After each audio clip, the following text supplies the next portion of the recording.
আসসালামু আলাইকুম। অনুশোচনা নেই, ষড়যন্ত্র তত্ত্বের উপর ভর করে এগুতে চাচ্ছে আওয়ামী লীগ।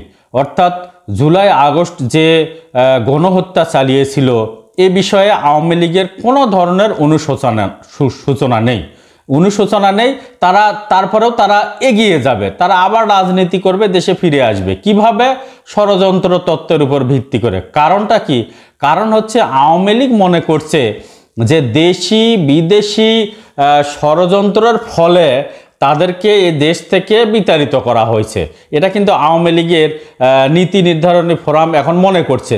তারা মনে করছে যে বৈষম্য বিরোধী ছাত্রদেরকে হত্যার কারণে তারা পালায়নি, তারা পালাইছে দেশি বিদেশি বিভিন্ন ধরনের ষড়যন্ত্র হয়েছে, এমনটাই দলের নীতি নির্ধারণী ফোরামরা কিন্তু মনে করছে।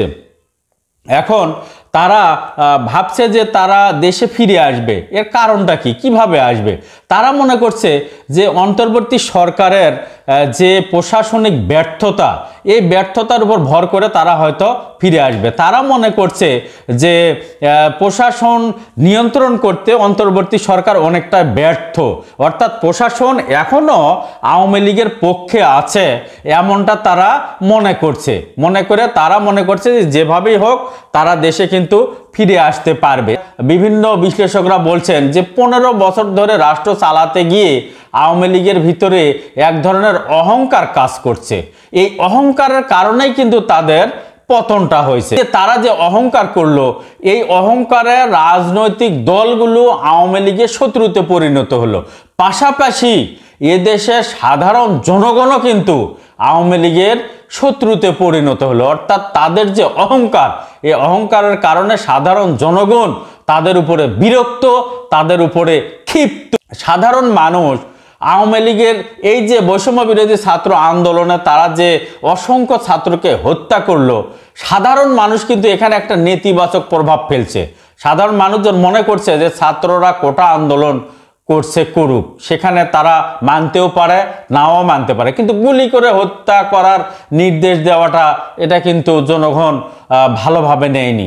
অর্থাৎ জনগণ এই গুলি করে যে অসংখ্য ছাত্রকে যে হত্যা করলো, এটা কিন্তু জনগণ নেতিবাচকভাবেই গ্রহণ করলো। এই যে জনগণ যে নেতিবাচকভাবে তাদেরকে গ্রহণ করলো, এর ফলে কিন্তু বৈষম্য বিরোধী ছাত্র আন্দোলনে শুধুমাত্র ছাত্ররাই যে অংশগ্রহণ করেছিল তা কিন্তু না, এখানে ছাত্রদের সঙ্গে অসংখ্য সাধারণ জনগণও কিন্তু অংশগ্রহণ করেছিল এই আন্দোলনে।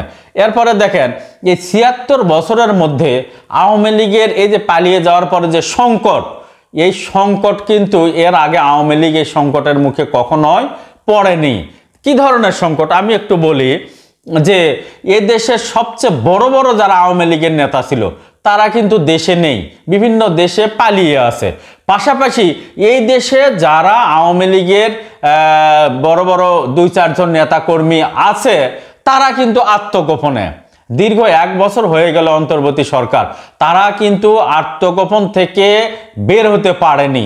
অর্থাৎ এই দলের নেতৃত্ব দেওয়ার মতো বর্তমানে কেউ নেই দেশে।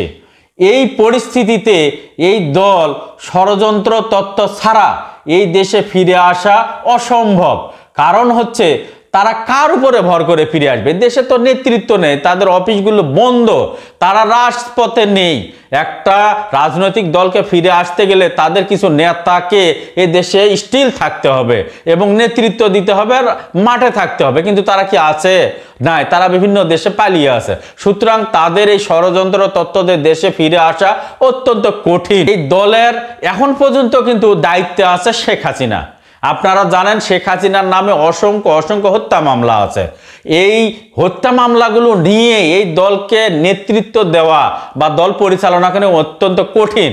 এরপরে তারা আওয়ামী লীগের কিছু নেতা প্ল্যান করছে যে তারা জয়কে নেতৃত্বে নিয়ে আসবে, দলের পরিচালনার জন্য তারা সজীব ওয়াজেদ জয়কে নেতৃত্বে নিয়ে আসবে। এই মোতাবেক তারা কিন্তু একটা প্ল্যানও করছে, পরিকল্পনা করছে। কিন্তু কথা হচ্ছে সজীব ওয়াজেদ জয়ের রাজনীতিতে অভিজ্ঞতা কতটুকু, সে কি রাজনীতি বোঝে? কারণ এটা অন্য কোনো দল হলে হতো, কিন্তু এটা আওয়ামী লীগের নেতৃত্ব দেওয়া কিন্তু অত্যন্ত কঠিন। কারণ কারা আওয়ামী লীগ করে? সমাজের যারা সবচেয়ে উগ্র, সবচেয়ে যারা সন্ত্রাসী, সবচেয়ে যারা মারমুখী, সবচেয়ে যারা উচ্ছৃঙ্খল আচরণ করে, তারা কিন্তু আওয়ামী লীগ করে। তাহলে এই লোকগুলোকে নিয়ে সমাজে যে উচ্ছৃঙ্খল, বিশৃঙ্খল, রাগী, সন্ত্রাসী, খুনি, এই লোকগুলোকে নিয়ে রাজনীতি করা সজীব ওয়াজেদের পক্ষে কি সম্ভব? কারণ আমি মনে করি পলিটিক্সে তার মাথায় খুব একটা জ্ঞান বুদ্ধি নেই। এই লোকগুলোকে, এই বিশৃঙ্খল লোকগুলোকে টেকেল দেওয়া একমাত্র শেখ হাসিনার পক্ষেই সম্ভব, অন্য কারো পক্ষে এই আওয়ামী লীগের নেতৃত্ব দেওয়া সম্ভব নয়, এবং তারা নেতৃত্ব দিলেও টিকতে পারবে না। এর দল জাতীয় পার্টির মতো টুকরো টুকরো হয়ে যাবে। বিভিন্ন নেতারা তারা আলাদা আলাদা আওয়ামী লীগ নামে নতুন নতুন নামে দল গঠন করবে।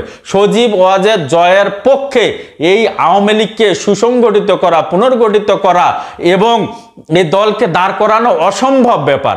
কারণ সজীব ওয়াজেদ জয় একজন আরামপ্রিয় মানুষ এবং সে বলা চলে স্বাধীনভাবে জীবনযাপন করে, কিন্তু রাজনীতিতে আরামপ্রিয় মানুষ হলে হবে না। স্বাধীনভাবে জীবনযাপন করলে সে রাজনীতি চালাতে পারবে না। সুতরাং সজীব ওয়াজেদ জয়ের দ্বারা এই আওয়ামী লীগ পরিচালনা করা অসম্ভব। বড় একটা অংশ কিন্তু বর্তমানে কারাগারে আছে। আপনারা জানেন বিভিন্ন কিছু মন্ত্রী এই দলের তারা কারাগারে আছে। কারাগারে থেকে এই তাদের তো জীবন মরণ সমস্যা, তারা এই দলের নেতৃত্ব দিতে পারছে না। অনেক এমপি এবং অনেক মন্ত্রী বর্তমানে কারাগারে আছে। সুতরাং এই দলকে দাঁড় করানো অত্যন্ত কঠিন। এরপরে এই যে প্রতিকূল পরিস্থিতি, এই পরিস্থিতিতে আওয়ামী লীগ এই যে বৈষম্য বিরোধী ছাত্র আন্দোলনে যে অসংখ্য ছাত্র সহ সাধারণ জনগণকে যে গুলি করে হত্যা করলো, তারা কিন্তু এখনো ভুল স্বীকার করেনি। অর্থাৎ তাদের ভিতরে এই হত্যাকাণ্ড নিয়ে কোনো অনুশোচনা নেই। অর্থাৎ তারা হেলিকপ্টার থেকে গুলি করলো, রাস্তায় অসংখ্য মানুষকে গুলি করে মারলো, বিদ্যুৎ অফ করে দিয়ে এবং নেট অফ করে দিয়ে অসংখ্য মানুষকে যে মারলো, তারা আজ পর্যন্ত জাতির কাছে কিন্তু ক্ষমা চায়নি এবং তাদের ভিতরে কোনো ধরনের অনুশোচনা নাই। তারা ষড়যন্ত্র তত্ত্বের উপর ভিত্তি করে তারা আবার পুনর্গঠিত হতে চাচ্ছে, কিন্তু এটা অসম্ভব। এই যে ফেব্রুয়ারিতে যে নির্বাচন হচ্ছে, 26 সালের ফেব্রুয়ারিতে যে নির্বাচন, এই নির্বাচনে আওয়ামী লীগ এবং আওয়ামী লীগের যে সহযোগী যে দলগুলো ছিল, জোট যে ছিল, তারা কিন্তু কেউ এই নির্বাচনে অংশগ্রহণ করতে পারবে না। কারণ হচ্ছে তাদের উপরে একটা নিষেধাজ্ঞা আছে, কোর্ট থেকে একটা নিষেধাজ্ঞা আছে। এই নিষেধাজ্ঞার কারণে তারা যদি এই ফেব্রুয়ারির নির্বাচনে 26 সালে অংশগ্রহণ করতে না পারে, তাহলে কিন্তু পরবর্তীতে তাদের প্রতিনিধি সংসদে যাবে না এবং তারা এই দলকে সংগঠিত করার মতো তাদের কোনো অ্যাবিলিটি বা সামর্থ্য থাকবে না, যেহেতু সংসদে তাদের কোনো প্রতিনিধি থাকবে না। অর্থাৎ তারা বিরোধী দলও হবে না এবং তারা এই দলের কোনো, এই দেশের কোনো রাজনৈতিক দলই থাকবে না। বিধায় তাদেরকে ষড়যন্ত্র তত্ত্বের উপরে ভিত্তি করে আবার ফিরে আসা অত্যন্ত কঠিন বলে আমি মনে করি। এই কথা বলে আমি আমার কথা শেষ করছি। আসসালামু আলাইকুম।